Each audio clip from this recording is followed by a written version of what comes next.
नवंबर 2020 में अचानक से एक लड़की टिकटॉक पर इंडिया के अलावे पूरी दुनिया में वायरल होने लगी, क्योंकि आपको पता होगा इंडिया में तो उस वक्त तक टिकटॉक बैन हो चुका था। खैर, इस वीडियो में दिख रही एक खूबसूरत सी लड़की, जिसने कैदी के कपड़े पहने हुए, हाथों में हैंडकफ्स और पैरों में शैकल्स लगाए कोर्ट रूम में एंटर होती है और कैमरे को देखकर कभी तो हंसती है तो कभी वियर्ड सा फेस बना कुछ इशारे करती है। लेकिन उसकी ये जो ओरिजिनल वीडियो थी ना, वो 2013 की थी। पर नवंबर 2020 में अचानक इस लड़की का क्रेज इतना हो गया कि इस वीडियो के साथ लोगों ने टिकटॉक पर डुएट बनाना भी शुरू कर दिया। इसकी वीडियो को एडिट करके बैकग्राउंड म्यूजिक लगाकर टिकटॉक स्टेटस एंड स्टोरीज पर शेयर भी करने लगे। और देखते ही देखते ये लड़की इंटरनेट पर इस तरह छा गई कि लोगों ने सोशल मीडिया पर उसके नाम का फैन पेज तक बना डाला। और ये सब सिर्फ इसीलिए क्योंकि वो लड़की दिखने में सुंदर और इनोसेंट थी।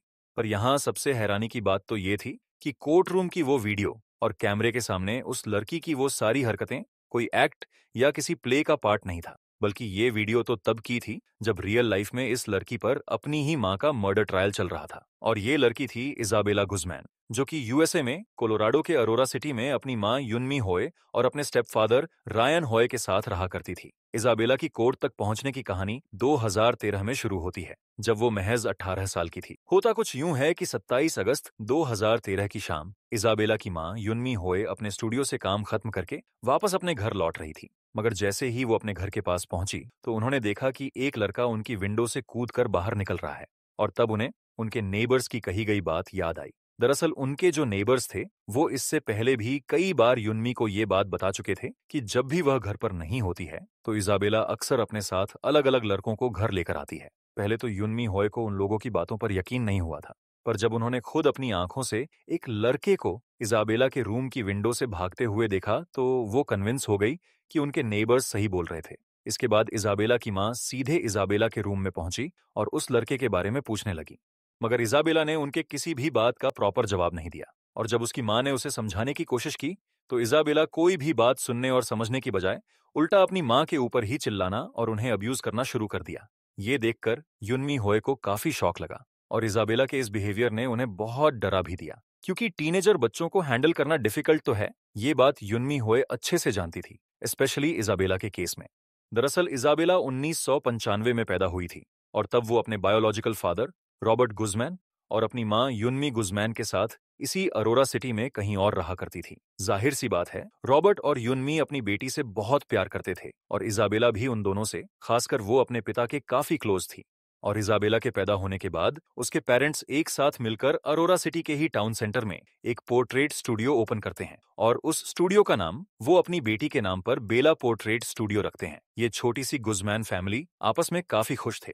पर अनफॉर्चुनेटली धीरे धीरे चीजें बिगड़नी शुरू हो गईं और दोनों हस्बैंड वाइफ के रिश्तों में बिटरनेस आने लगी और बात इतनी बढ़ गई कि दोनों ने एक दूसरे से डिवोर्स लेने का फैसला कर लिया। और फिर 1999 में ही रॉबर्ट गुज़मैन और युनमी गुज़मैन डिवोर्स लेकर एक दूसरे से अलग हो जाते हैं। उस वक्त इजाबेला सिर्फ 4 साल की थी और अब वो अपनी माँ के साथ उसी शहर में पर कहीं और रहने लगी। हालांकि डिवोर्स के बाद भी युनमी और रॉबर्ट सेम स्टूडियो में ही काम किया करते थे। अगर इजाबेला की बात करें तो वो बचपन से ही स्टबर्न और गुस्सैल तो थी ही, पर अपने पेरेंट्स के डिवोर्स के बाद वो अब और ज्यादा इरिटेबल और टेम्परमेंटल हो गई थी। लेकिन उसका गुस्सा नफरत में तब बदल गया जब डिवोर्स के करीब 1 साल बाद उसकी मां युनमी ने एक दूसरे शख्स रायन होए के साथ शादी कर ली। इजाबेला को इस बात का गुस्सा था कि अब उसके पिता की जगह किसी और ने ले ली थी और यहीं से चीजें वर्स होनी शुरू हो गईं, क्योंकि वक्त के साथ जैसे जैसे इजाबेला बड़ी हो रही थी उसका गुस्सा और नेचर भी डे बाय डे अग्रेसिव ही होता जा रहा था। आए दिन वो अपनी माँ से एक्सपेंसिव क्लोथ्स और खिलौने की डिमांड करने लगी और जब कभी उसकी डिमांड पूरी नहीं होती तो इस बात पर अपनी माँ से आर्ग्यूमेंट करती। इसीलिए युनमी होए स्टूडियो के अलावा और भी दूसरे पार्ट टाइम जॉब्स करने लगी ताकि इजाबेला की हर डिमांड को पूरा कर सके। आखिर वो अपनी बेटी से बहुत प्यार करती थी, लेकिन युनमी होए कितनी भी कोशिश करती फिर भी इजाबेला की कई डिमांड को पूरा नहीं कर पाती थी। 7 साल की एज तक आते आते इजाबेला का बिहेवियर इतना अजीब हो गया कि उसकी माँ को उसे संभालना और उसके एग्रेसिव नेचर से डील करना भी मुश्किल हो गया। इसीलिए युनमी होए ने इजाबेला को उसके बायोलॉजिकल फादर रॉबर्ट गुज़मैन के पास भेज दिया, मगर कुछ ही दिनों बाद वो वापस अपनी माँ के पास आ गई। खैर, वक्त बीतता रहा और जब इजाबेला 14 साल की हुई तो उसने अपना रिलीजन भी छोड़ दिया। अब तक इजाबेला इतनी केयरलेस हो चुकी थी कि कितनी बार तो वो कई दिनों तक घर और स्कूल से गायब रहती। पेरेंट्स की बातें तो उसने सुनना ही बंद कर दिया था और 12वीं क्लास में लो अटेंडेंस की वजह से उसे हाई स्कूल के फाइनल एग्जाम से सिर्फ एक हफ्ते पहले ही स्कूल से एक्सपेल कर दिया गया। जब इजाबेला के एक्सपेल्ड होने की बात उसकी माँ को पता चली तो वो बहुत दुखी हुई। इसके बाद उसके पेरेंट्स ने उसे खूब समझाया पर इजाबेला को इससे कोई फर्क नहीं पड़ा। मगर हद तो तब हो गई जब 27 अगस्त की उस शाम को उसे समझाने पर उसने गुस्से में आकर अपनी माँ के मुंह पर थूक दिया। खैर, किसी तरह वो रात बीत तो गई और 28 अगस्त की सुबह युनमी होए को इजाबेला की तरफ से एक मेल मिलता है और उस मेल में इजाबेला ने सिर्फ 3 शब्द लिखे थे, वो ये कि यू विल पे। मेल देखने के बाद युनमी होए को भी लगा कि अब पानी सर से ऊपर जा चुका है, लेकिन उन्हें समझ नहीं आ रहा था कि इजाबेला को कैसे समझाया जाए। इसलिए फाइनली युनमी होए उसी दिन पुलिस को कॉल कर सारी बातें बताती हैं और कुछ देर बाद पुलिस घर पहुंच जाती है। पुलिस पहले तो इजाबेला को समझाती है और फिर बाद में उसे वार्निंग भी देती है कि अब अगर उसने दोबारा ऐसा बर्ताव किया या थ्रेटनिंग दी तो उसकी मां चाहे तो उसे घर से निकाल भी सकती है। क्योंकि आपको पता ही होगा कि अमेरिकन लॉ के अकॉर्डिंग पेरेंट्स को 18 साल के बाद बच्चों की रिस्पॉन्सिबिलिटी लेना जरूरी नहीं है। वो चाहे तो बच्चे को अपने घर से बाहर भी कर सकते हैं और इजाबेला अब तक 18 साल की हो चुकी थी। खैर, इजाबेला को वार्निंग देने के बाद पुलिस वहां से चली जाती है और युनमी होए भी अपने स्टूडियो जाने के लिए निकल जाती है। पर कहीं ना कहीं वो अब भी इजाबेला के लिए वरीड थी, इसलिए स्टूडियो पहुंचने के बाद उसने अपने एक्स हस्बैंड रॉबर्ट गुजमैन से सारी बातें शेयर की और उनसे कहा कि घर जाकर इजाबेला से बात कर उसे समझाए। इसलिए रॉबर्ट उसी शाम इजाबेला से मिलने गए और उसके बिहेवियर के लिए उसे काफी समझाया। अगले कुछ घंटों तक इजाबेला से बात करने और समझाने के दौरान इजाबेला ने बिना कुछ बोले खामोशी से उनकी बात बस सुनती रही, ना ही कुछ बोला या कोई भी जवाब दिया। उसकी इस चीज से रॉबर्ट ने सोचा कि अब शायद इजाबेला को बातें समझ आ गई हैं और अब वो खुद को बदलने की कोशिश करेगी। लेकिन इजाबेला के दिमाग में तो कुछ और ही प्लानिंग चल रही थी। तो उसे समझाने के बाद रॉबर्ट शाम करीब 6:30 बजे वहां से चले जाते हैं और कुछ घंटों बाद युनमी होए काम से वापस घर पहुंचती हैं और वो फर्स्ट फ्लोर के बाथरूम में नहाने के लिए चली जाती है और रायन हॉय लिविंग रूम में बैठकर अपना डिनर करने लगते हैं।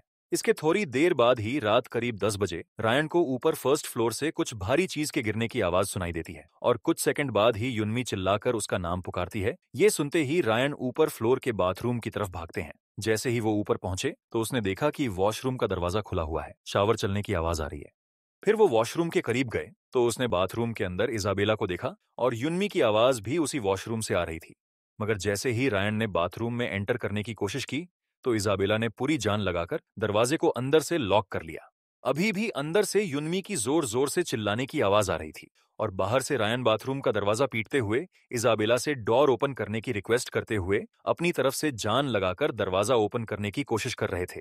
तभी सडनली उसने देखा कि दरवाजे के नीचे से ब्लड फ्लो होकर बाहर आ रहा है। ये देखते ही रायन हॉय की हालत खराब हो गई। वो तुरंत भागकर नीचे गए और 911 पर पुलिस को कॉल कर दिया और उसने पुलिस को बताया कि उसकी वाइफ और स्टेप डॉटर बाथरूम के अंदर बंद है और उसे ऐसा लग रहा है कि उसकी बेटी उसकी वाइफ पर डेडली अटैक कर रही है क्योंकि बाथरूम के नीचे से खून बाहर आ रहा है।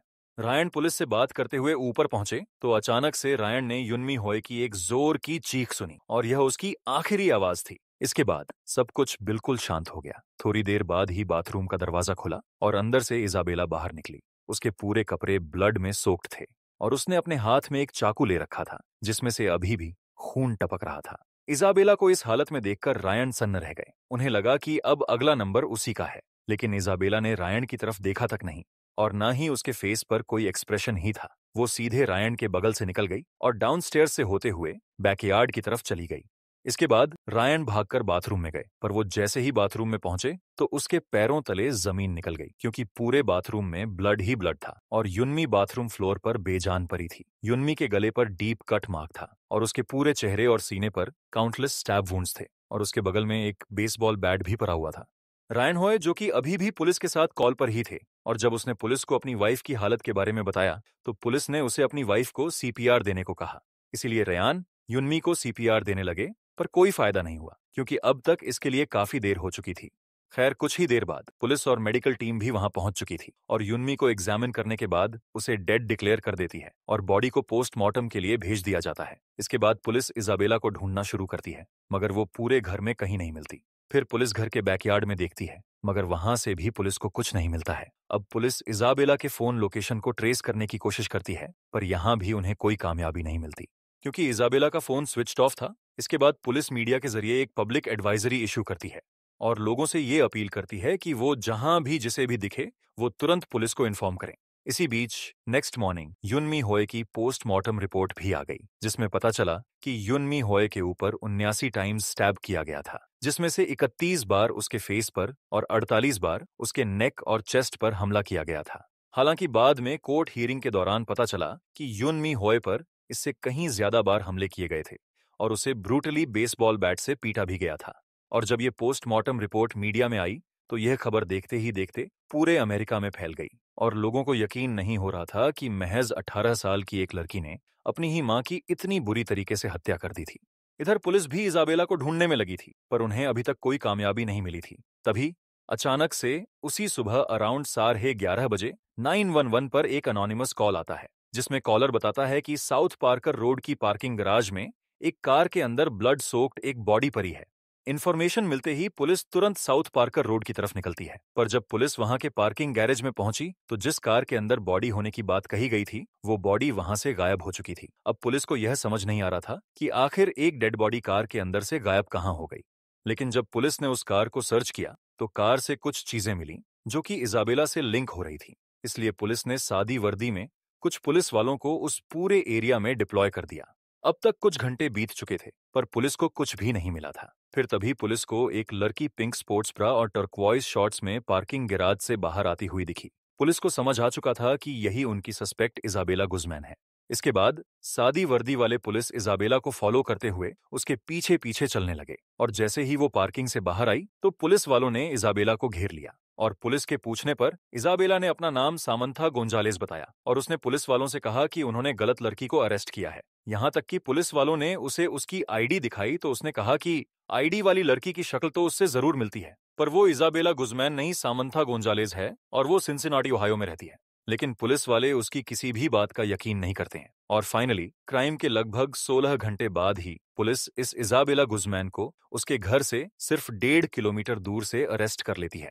अब आपके माइंड में एक सवाल होगा कि अनोनिमस कॉलर ने कार में बॉडी की बात की थी, वो किसकी थी और कहाँ गई? तो इसका जवाब है कि वो किसी की बॉडी नहीं बल्कि वो इजाबेला गुज़मैन ही थी। दरअसल उस रात क्राइम कमिट करने के बाद उसने कार उठाई और अपने घर से करीब 1.5 किलोमीटर दूर जाकर पार्किंग गैराज में लगा दी और उसके बाद उसी कार की पिछली सीट पर जाकर सो गई। और क्योंकि उसके कपड़ों और पूरी बॉडी पर ब्लड स्टेन्स थे और नेक्स्ट मॉर्निंग लोगों ने उसे देखा तो लगा कि कोई लाश पड़ी है। खैर, इजाबेला गुज़मैन को गिरफ्तार करने के बाद पुलिस ने उसके ऊपर फर्स्ट डिग्री मर्डर के चार्जेस लगाए और फिर उसे जुडिशियल कस्टडी में अरोरा सिटी जेल में भेज दिया। और इसके अबाउट 1 वीक बाद 5 सितंबर 2013 की सुबह में इजाबेला गुज़मैन को कोलोराडो के अरापाहो काउंटी जस्टिस सेंटर में जज के सामने पेश होना था, जहां उसके अगेंस्ट फर्दर एक्शन लिया जाता, मगर उसने कोर्ट जाने से ही मना कर दिया और न ही वो अपने सेल से बाहर आने को तैयार हुई, जिसकी वजह से कोर्ट का टाइम वेस्ट हुआ और दोपहर तक के लिए हियरिंग को पोस्टपोन करना पड़ा। बाद में किसी तरह फॉर्सिबली ऑलमोस्ट खींचकर ही उसे उसके सेल से बाहर निकाला गया और फिर कोर्ट में प्रेजेंट किया गया। उस दिन इजाबेला मॉर्निंग से ही नॉर्मल बिहेव नहीं कर रही थी। फर्स्ट उसने कोर्ट में आने से ही मना किया और जब वो कोर्ट में पहुंची तो मीडिया के कैमरे को देखकर कभी स्माइल कर रही थी तो कभी वियर्ड फेशियल एक्सप्रेशंस दे रही थी। अरापाहो काउंटी कोर्ट ने इजाबेला गुज़मैन पर मर्डर और वायलेंस के चार्जेस लगाए। साथ ही जब तक उसका ट्रायल कंप्लीट नहीं हो जाता तब तक वो किसी बेल के लिए भी एलिजिबल नहीं थी। और इसके बाद लगभग 9 महीने बीत गए और क्योंकि जब उसने क्राइम कमिट किया था तब वो 18 साल की एक एडल्ट थी और जिस ब्रूटैलिटी से उसने अपनी मां को 151 बार स्टैब किया था तो ये तो सर्टेन था कि इजाबेला को मैक्सिमम पनिशमेंट यानी कि डेथ पेनल्टी ही मिलेगी। लेकिन जब कोर्ट में हियरिंग स्टार्ट हुई तो इजाबेला के लॉयर ने जज के सामने इजाबेला की मेडिकल रिपोर्ट प्रेजेंट की, जिसमें ये क्लियरली लिखा था कि इजाबेला की मेंटल कंडीशन ठीक नहीं है और इस रिपोर्ट के अनुसार वो पैरानॉइड स्किज़ोफ्रेनिया से सफर कर रही है। इसके बाद इजाबेला के डॉक्टर रिचर्ड पाउंड्स ने भी अपनी टेस्टिमोनी में इजाबेला की इस बीमारी को कंफर्म करते हुए कोर्ट को पैरानॉइड स्किज़ोफ्रेनिया के बारे में एक्सप्लेन भी किया। डॉक्टर ने कोर्ट में बताया कि जिस वक्त इजाबेला अपनी मां के साथ ऐसा कर रही थी उसे पता ही नहीं था कि वह अपनी मां को मार रही है, बल्कि उसे लगा कि वो एक सेसिलिया नाम की लेडी को मार रही है और ऐसा करने के लिए उसे सपने आते थे और वो अगर ऐसा नहीं करती तो पूरी दुनिया तबाह हो जाती। कोर्ट के जज ने सारी रिपोर्ट्स देखने और आर्ग्यूमेंट्स सुनने के बाद अपना वर्डिक्ट दिया और उस वर्डिक्ट में उन्होंने इजाबेला की मेंटल कंडीशन ठीक ना होने की वजह से उसे कोई भी सजा नहीं सुनाई और उसके ट्रीटमेंट के लिए उसे कोलोराडो मेंटल हेल्थ इंस्टीट्यूट में भेज दिया गया। और कहा गया कि जब तक इजाबेला खुद और सोसाइटी के लिए खतरा नहीं रह जाती, तब तक वो वहीं रहेगी। और अगले कई सालों तक इजाबेला का उसी मेंटल हेल्थ इंस्टीट्यूट में रहते हुए उसका ट्रीटमेंट चलता रहा। खैर, अब नवंबर 2020 में जब इजाबेला 25 साल की थी, तो उसने मीडिया को एक इंटरव्यू दिया, जिसमें उसने कहा कि घर में उसके साथ बहुत बुरा बर्ताव होता था, और जब उसने 14 साल की उम्र में अपना रिलीजन छोड़ा, तब तो उसे और ज्यादा टॉर्चर किया जाने लगा। हालांकि बाद में जब इस बात की इन्वेस्टिगेशन की गई, तो ऐसा कोई सबूत नहीं मिला कि उसके साथ घर में बुरा बर्ताव किया जाता था। इसके अलावा उसने यह भी बताया कि जब उसने अपनी मां को मारा था, तब वो अपने होश में नहीं थी, और उसे इस बात का दुख है, पर अब वो कंप्लीटली रिकवर हो चुकी है, और अब ना ही वह खुद के लिए और सोसाइटी के लिए कोई थ्रेट है। इसलिए उसे मेंटल हेल्थ इंस्टीट्यूट से रिलीज कर दिया जाना चाहिए। और जब ये इंटरव्यू मीडिया में आया, तभी अचानक से टिकटॉक पर उसकी 7 साल पुरानी कोर्ट की वीडियो वायरल होने लगी। और सोशल मीडिया, स्पेशली रील्स का तो आपको पता ही है कि लोग बिना सोचे समझे किसी भी ट्रेंड को बस फॉलो करना शुरू कर देते हैं। और इजाबेला की केस में भी ठीक यही हुआ। लोगों ने बिना अपना दिमाग लगाए कि उसने पास्ट में इतना ब्रूटल क्राइम कमिट किया है, बस उसके सपोर्ट में आ गए, जस्ट बिकॉज वो दिखने में खूबसूरत और मासूम थी। लोगों ने तो यहां तक कहना शुरू कर दिया कि इजाबेला ने जो किया है वो सही था। और ऐसी चीज यह सोचने पर मजबूर कर देती है कि ह्यूमैनिटी कहां से कहां जा रही है। हालांकि इस इंटरव्यू से इजाबेला को जरूर फायदा हुआ, क्योंकि अगले ही साल जून 2021 में इजाबेला गुज़मैन को कोलोराडो मेंटल हेल्थ इंस्टीट्यूट से एक कंडीशन पर डिस्चार्ज कर दिया कि वो रेगुलर बेसिस पर डॉक्टर से अपनी थेरेपी कंटिन्यू रखेगी। ओवरऑल इजाबेला ने जो किया वो मेंटल इलनेस की वजह से किया, बट अनफॉर्चुनेटली जिस तरह से बाद में लोगों ने बिना कुछ सोचे समझे सिर्फ उसके चेहरे को देखकर उसके क्राइम को जस्टिफाई करने की कोशिश की, ऐसी सोच किसी भी सोसाइटी में रहने वाले लोगों के लिए सही नहीं है।